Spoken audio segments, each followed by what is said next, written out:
नमस्कार साथियों, हमारे ज्योतिष रतन केंद्र चैनल पर हमारे आप सभी प्रिय दर्शक गणों का बहुत बहुत हार्दिक स्वागत और अभिनंदन। साथियों, मैं हूं आचार्य पंडित सर्वदानंद शर्मा और आज हम एक ऐसे विषय पर आपके साथ चर्चा करने जा रहे हैं जिसकी उत्सुकता हर दिल में बसती है। और वह विषय क्या है?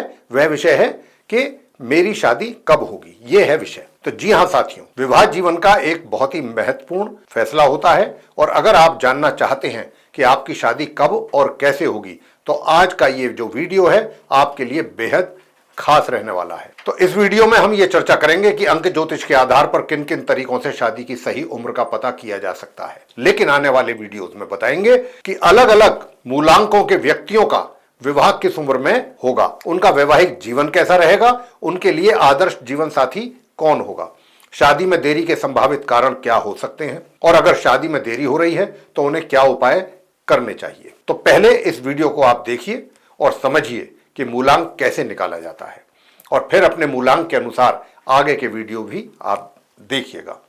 तो साथियों, सबसे पहले बात करेंगे अंक ज्योतिष यानी कि न्यूमरोलॉजी की, जो सिर्फ अंकों की गणना नहीं है बल्कि आपके भविष्य का एक आईना भी है। अंक ज्योतिष एक अद्भुत विज्ञान है साथियों, जो अंकों के माध्यम से हमारे जीवन के विभिन्न पहलुओं का विश्लेषण करता है। विवाह, करियर, धन, स्वास्थ्य आदि के बारे में सटीक भविष्यवाणी करने के लिए अंक ज्योतिष का उपयोग किया जाता है। विवाह कब होगा, किस प्रकार का जीवन साथी मिलेगा और वैवाहिक जीवन कैसा रहेगा, यह सब सिर्फ जन्म तिथि से ही हम जान सकते हैं। पर कैसे, उसके लिए अंत तक बने रहिए। यह कैसे हो सकता है, इसके लिए आपको अंत तक वीडियो देखना है क्योंकि यह जानकारी आपके जीवन को एक नई दिशा दे सकती है।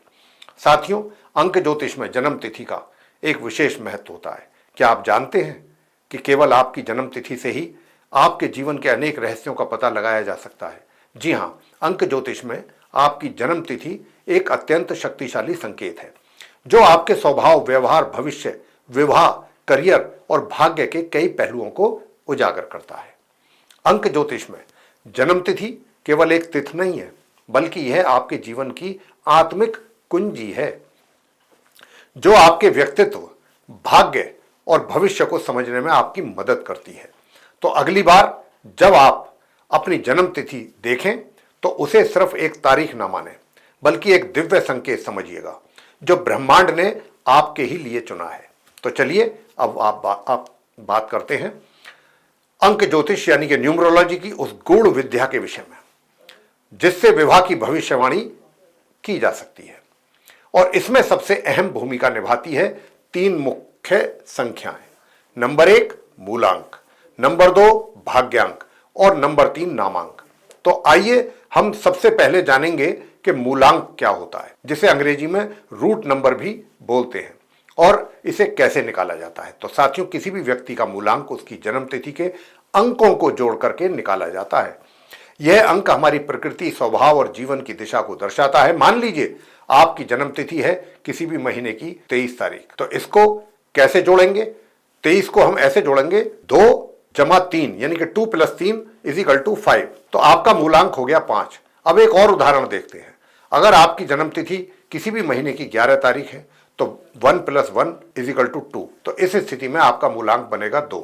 मूलांक आपके व्यक्तित्व, जीवन की प्रमुख घटनाओं और विवाह के समय को निर्धारित करने में आपके लिए सहायक सिद्ध होता है। अब बात करेंगे दूसरी महत्वपूर्ण संख्या की, जिसका नाम है भाग्यांक यानी डेस्टिनी नंबर की। यह संख्या जो बताती है आपके भाग्य में विवाह कब लिखा है, इससे यह पता लगता है और आपका वैवाहिक जीवन कैसा रहने वाला है। कैसे निकाला जाता है भाग्यांक साथियों? बहुत ही आसान तरीका है। इसके लिए हमें आपकी पूरी जन्म तिथि को अंकों में जोड़ना होता है। तो चलिए एक उदाहरण से हम ये बात भी समझ लेते हैं। मान लीजिए किसी व्यक्ति की जन्म तिथि है 15/8/1995। तो अब हम इन सभी अंकों को जोड़ेंगे। 1 + 5 + 0 + 8 + 1 + 9 + 9 + 5 = 38। अब इस 38 को भी जोड़ देंगे। 3 + 8 = 11 और अंत में 1, इसको भी 1 + 1 करके = 2 आएगा। तो इस व्यक्ति का भाग्यांक हो गया 2। तो चलिए अब जानते हैं तीसरी संख्या, नामांक यानी कि नेम नंबर के विषय में। तो नामांक वह संख्या है जो आपके नाम के अक्षरों को संख्यात्मक रूप में बदलकर प्राप्त की जा सकती है। यह संख्या साथियों आपके वैवाहिक जीवन को प्रभावित करती है और यह भी बताती है कि आपका जीवन साथी आपके साथ किस प्रकार का सामंजस्य आप दोनों के बीच में रहने वाला है। तो आइए चलते हैं एक उदाहरण के तौर पर समझते हैं। यदि किसी लड़की का नाम प्रिया है तो सबसे पहले हमें हर अक्षर के लिए एक संख्या पता करनी होगी। अब अगर हम अल्फाबेटिकली कैलकुलेट करें तो P जो है वो 16 नंबर पर आता है, 16 नंबर पर। R जो है वो 18 पे आता है, I को 9 नंबर मिलता है, Y 25 पे आता है और A को 1। अब हर अंक को एकल अंक में बदलते हैं, जैसे कि P यानी कि 16 और तो 1 + 6 = 7, R यानी कि 18 तो 1 + 8 = 9। इसके बाद I यानी कि 9, तो 9 तो वैसा ही रहेगा क्योंकि वो पहले से ही एकल अंक हुआ। फिर Y को 25 मिलता है तो 2 + 5 = 7 और A को 1 मिलता है तो वो वैसे का वैसा ही रहेगा। अब ये सभी अंकों को जोड़ेंगे हम, 7 + 9 + 9 + 7 + 1 = 33 आएगा। तो अब इस 33 को फिर से जोड़ेंगे, इसको एकल बनाना है, सिंगल डिजिट लाना है ताकि एकल अंक मिल सके। और ये 3 + 3 = होगा 6।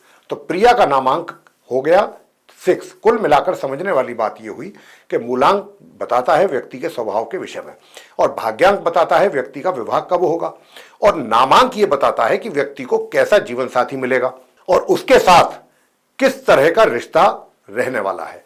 तो इन तीनों संख्याओं के आधार पर हम ये भविष्यवाणी कर सकते हैं कि किसी व्यक्ति की शादी कब होगी, उसे कैसा जीवन साथी मिलेगा और उसका वैवाहिक जीवन कैसा रहेगा। तो साथियों, आशा हम करते हैं कि अब तक आपको जो चीजें हमने बताई हैं वो आराम से समझ में आ गई होंगी कि मूलांक, भाग्यांक और नामांक कैसे कैलकुलेट करके निकाला जाता है। आगे की वीडियोस में हम ये जानेंगे कि 1 से लेकर 9 तक के मूलांक, भाग्यांक और नामांक के व्यक्तियों के विषय में डिटेल में जानेंगे कि उनका विवाह किस उम्र में होगा, उनका वैवाहिक जीवन कैसा रहेगा, उनके लिए आदर्श जीवन साथी कौन होगा, शादी में देरी के संभावित कारण क्या हो सकते हैं, और अगर शादी में देरी हो रही है तो उन्हें क्या उपाय करने चाहिए। उम्मीद हम करते हैं, आशा करते हैं आपको ये वीडियो बेहद पसंद आई होगी, और अगर वीडियो आपको पसंद आई है, उपयोगी लगी है, तो आप इसको लाइक जरूर करें। चैनल को भी सब्सक्राइब अगर नहीं किया है तो अभी तक, तो उसको भी सब्सक्राइब कर लें, और अपने मित्रगणों और परिवार के साथ भी ये इन्फॉर्मेशन जरूर शेयर करें, और कमेंट में बताइएगा कि आपका मूलांक, भाग्यांक और नामांक क्या है। अब लेंगे आपसे इजाजत, तो आप सभी का सहृदय बहुत बहुत धन्यवाद। जय माता दी।